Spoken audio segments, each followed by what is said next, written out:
Hello, English learners. Welcome back to another great podcast here at English Pod. My name is Marco. And I'm Erica. And today we're going to be talking about one of our favorite topics, as always. Food. Food. We're going to be at a restaurant. And, one of the most difficult or embarrassing things to deal with at a restaurant is what to say when you don't like the food or when it's bad quality food. Right. So maybe we have to complain about the food or maybe even the service, right? That's right. And in this lesson, we're going to be learning some really wonderful words and phrases that you can use when you need to complain about the food or the service in a restaurant. Okay, so before we listen to what happens in this restaurant with this food, let's take a look very quickly at vocabulary preview. Vocabulary preview. Okay, we're only going to do one word today, and this you'll hear in the dialogue. An establishment. Establishment. This kind of establishment. Okay, so when I say an establishment, that's a noun. What is an establishment? It's basically a fancy word for a business or a restaurant in this case. In this case, it's a restaurant. Yep. But in general, you can say it's a business. So you have a very fine establishment. That's right. So an establishment, a type of business, a place of business, really. Very good. All right, so now it's time for us to listen to our dialogue. We're going to find out what's going on here. Apparently, there is a very angry customer, and we're going to find out why.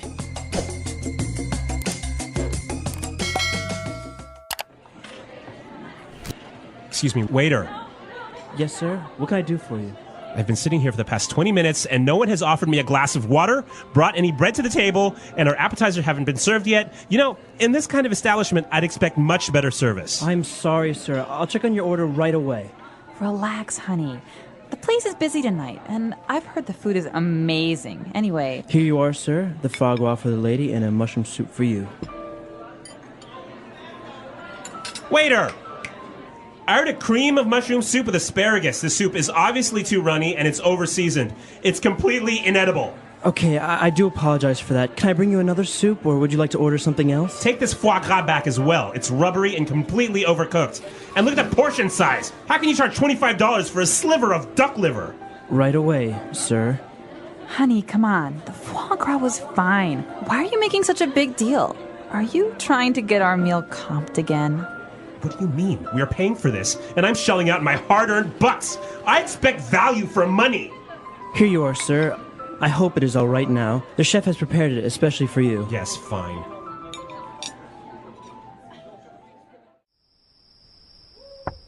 Honey, are you all right?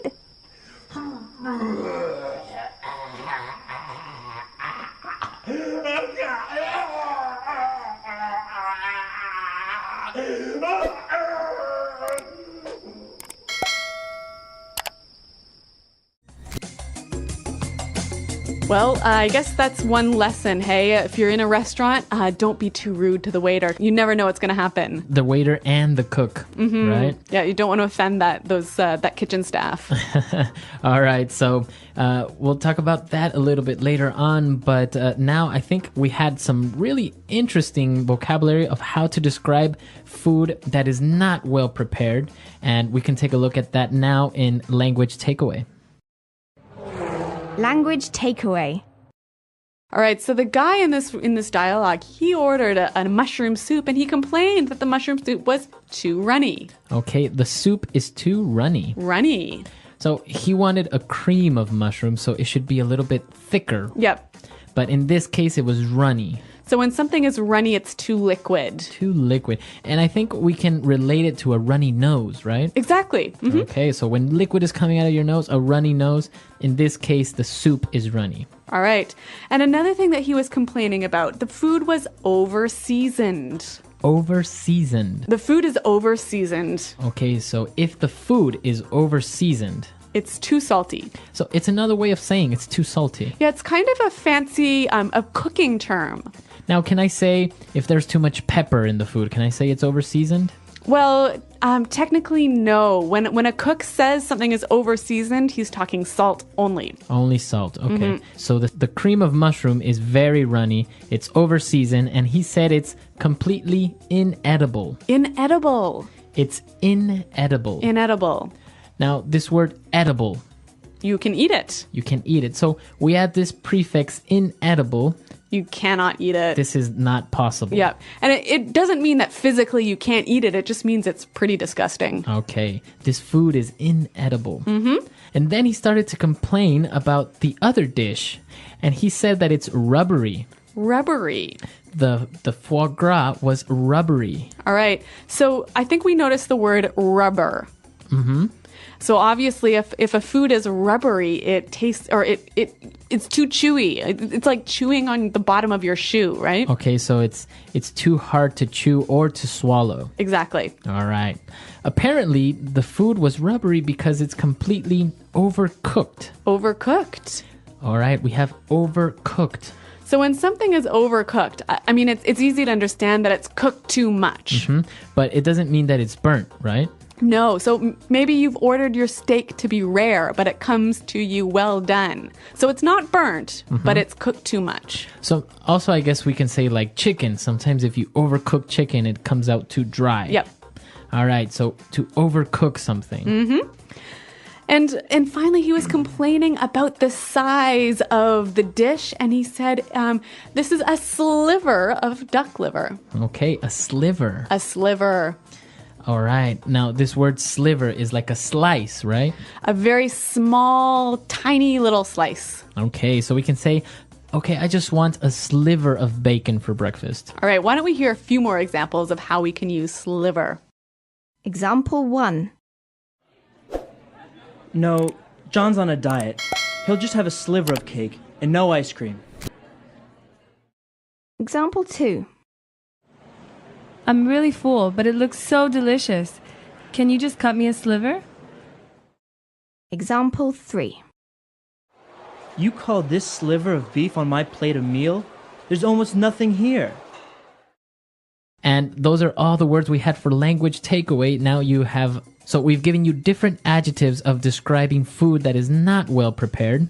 So now let's move on to some other phrases that the customer used to complain in Fluency Builder. Fluency Builder.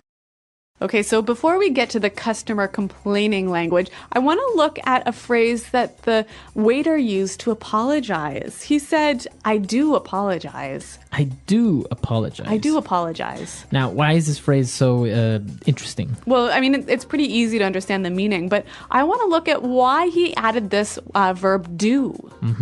Well, he added the verb do to this phrase to make it seem a little bit stronger, to give a little more power to his apology. Right. So if you have an affirmative phrase like I apologize, Yep. It's good. Yep. But if you want to give it a little bit more emphasis, you can say I do apologize. Why don't we give an example? So I might say this. Marco, I didn't know we had a party tonight. And I might say, what? I did tell you about it last week.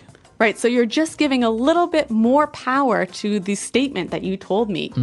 So this do, did, does becomes an auxiliary to make it more powerful, to give it more emphasis. Yeah, exactly. So a neat little phrase, something you can use if you want to make your apologies sound maybe a little bit stronger. All right. Now moving on to the next phrase. He was complaining about the food and it was terrible, and he said, I'm shelling out my hard-earned bucks. Okay, let's break this one down into two sections. We'll start with shelling out. All right, so to shell out. So when you shell out, you pay for something. All right, but this gives you the sensation that you don't really want to pay. You're a bit unhappy about it. Right, so you want to shell out your money. Why don't we listen to some examples to show us how we can use this phrase to shell out? Example 1. Great. It's my girlfriend's birthday this month, so I'm gonna have to shell out for a present. Example 2. I really want those shoes, but I can't really afford to shell out $400. Example 3. I can't believe it. Ella shelled out the $800 for the tickets. I thought I would have to pay. All right, so now that we understand shell out, let's move on to the second part of that sentence. My hard-earned bucks. hard-earned bucks. My hard-earned bucks. Okay, so bucks are dollars, right? Dollars. Only dollars, right? Yeah, not pounds, not euros. But his hard-earned bucks is money he had to work really hard for. So I can also say my hard-earned money, right? Or my hard-earned cash. Exactly. Very good. So you worked hard to get it. All right, so three great phrases that can be used when you're complaining in a restaurant. And why don't we hear them one last time in context by listening to the dialogue?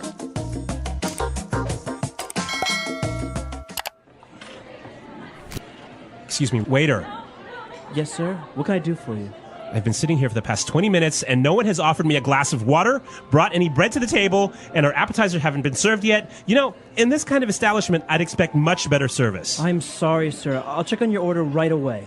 Relax, honey. The place is busy tonight, and I've heard the food is amazing. Anyway, Here you are, sir. The foie gras for the lady and a mushroom soup for you. Waiter! I ordered a cream of mushroom soup with asparagus. The soup is obviously too runny and it's over-seasoned. It's completely inedible. Okay, I do apologize for that. Can I bring you another soup, or would you like to order something else? Take this foie gras back as well. It's rubbery and completely overcooked. And look at the portion size. How can you charge $25 for a sliver of duck liver? Right away, sir. honey, come on. The foie gras was fine. Why are you making such a big deal? Are you trying to get our meal comped again? What do you mean? We are paying for this, and I'm shelling out my hard-earned bucks. I expect value for money. Here you are, sir. I hope it is all right now. The chef has prepared it especially for you. Yes, fine.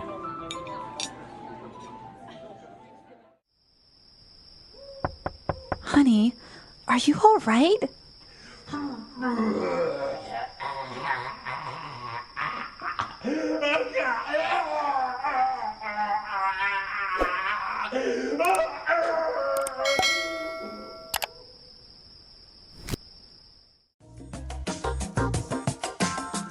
So complaining at a restaurant and actually sending food back is not uncommon in the US. Yeah, of course. If the food's bad, of course you're going to send it back.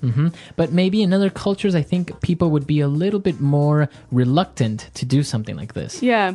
But hey, you know what's an interesting thing about the way Americans eat in restaurants is sometimes at the end of the meal, if they haven't finished everything, they might ask for a doggy bag. A doggy bag, yeah. Yeah. So what is that, a doggy bag? Well, usually if you order a big meal or, half your steak is left over on your plate, you would ask for a doggy bag and they would bring you a little box or a bag and you would take it to supposedly give it to your dog. Right. So it's sort of like you tell the waiter, the steak was so good, I couldn't finish it. Can I take some home to my dog? Right. So you would just ask, waiter, can I have a doggy bag? Right. But it's sort of like code for, I'm going to eat this tomorrow for lunch. Exactly. Because people wouldn't really give it to their dogs. Yeah. I mean, that steak wrapped up in a fancy sort of foil swan is going to be pretty delicious the next day. right. Yeah, it's actually very common in the US, but in other countries, people will leave Yeah. entire plates of food on the It'd table. be totally impolite to ask the waiter to pack up the food for you. Exactly. Yep. So a little bit of cultural differences, but we want to know what you think and how things are done maybe in your country with complaining or sending food back or even this whole doggy bag situation. That's right. Why don't you visit our website, englishpod.com, and tell us about it. All right. We'll be there to answer any questions or comments, but we got to go now. So until then, Goodbye. bye.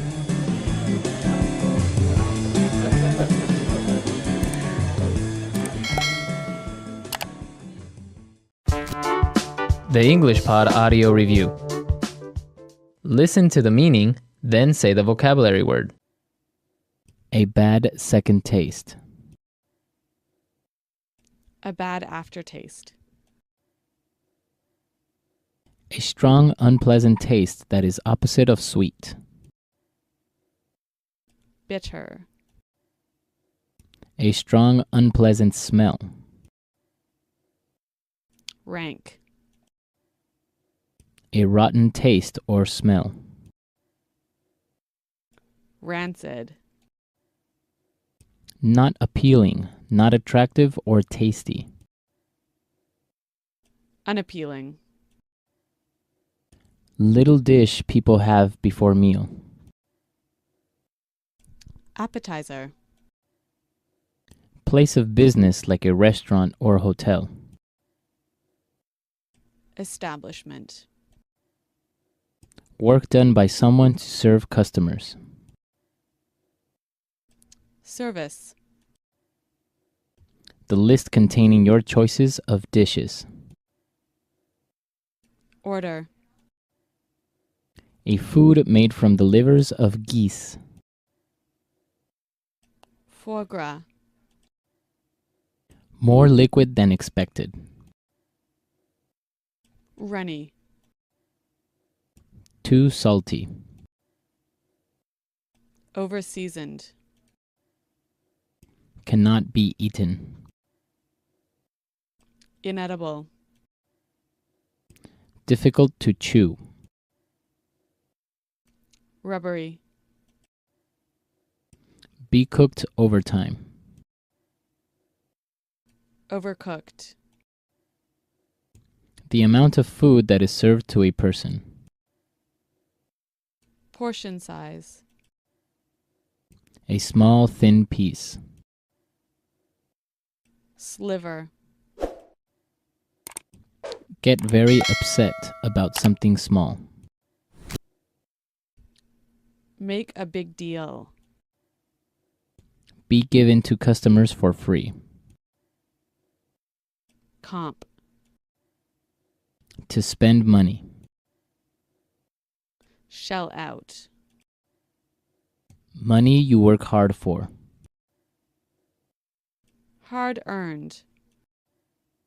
Let's try that faster. Work done by someone to serve customers. Service. Place of business like a restaurant or hotel. Establishment. More liquid than expected. Runny. The amount of food that is served to a person. Portion size. A strong, unpleasant smell. Rank. Difficult to chew. Rubbery. Too salty. Over-seasoned. Not appealing, not attractive or tasty. Unappealing. Be given to customers for free. Comp. Get very upset about something small. Make a big deal. A strong, unpleasant taste that is opposite of sweet. Bitter. A bad second taste. A bad aftertaste. A food made from the livers of geese. Foie gras. The list containing your choices of dishes. Order. Be cooked over time. Overcooked. Cannot be eaten. Inedible. To spend money. Shell out. Money you work hard for. Hard earned. A rotten taste or smell. Rancid. A small, thin piece. Sliver. Little dish people have before meal. Appetizer. Now say the word and hear it in a sentence. Inedible.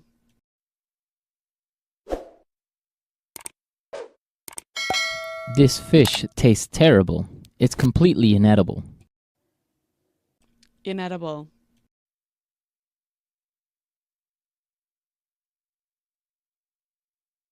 If you leave meat out of the refrigerator for too long, it will be inedible. Inedible.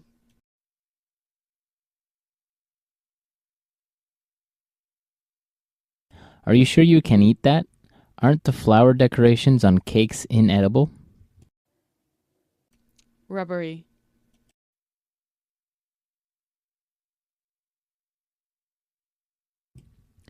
This steak is so rubbery I can barely chew it. Rubbery.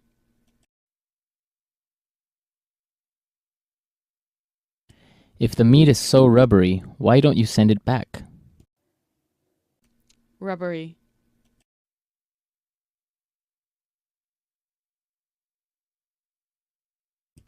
The foie gras is so rubbery, I bet it would bounce on the floor if I dropped it. Sliver.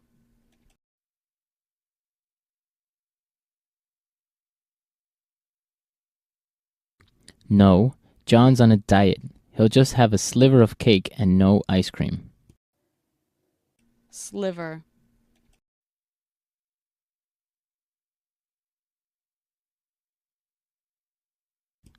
I'm really full, but it looks so delicious. Can you just cut me a sliver? Sliver.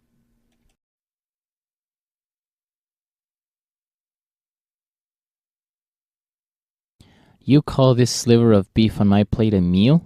There's almost nothing here. Hard earned.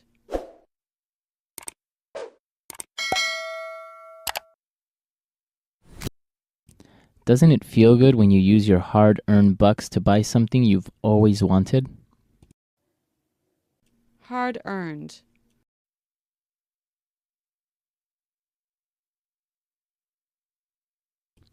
I refuse to spend my hard-earned bucks on someone who won't appreciate it. Hard earned.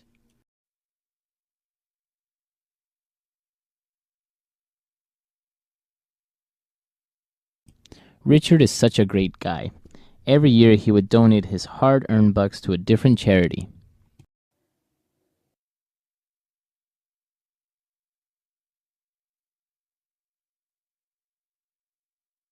I can't believe I got a parking ticket yesterday.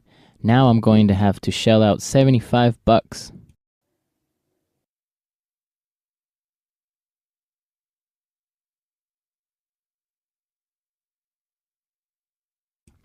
It's me and my girlfriend's 5-year anniversary on Saturday, so I'm going to shell out for a nice dinner and a pair of nice earrings.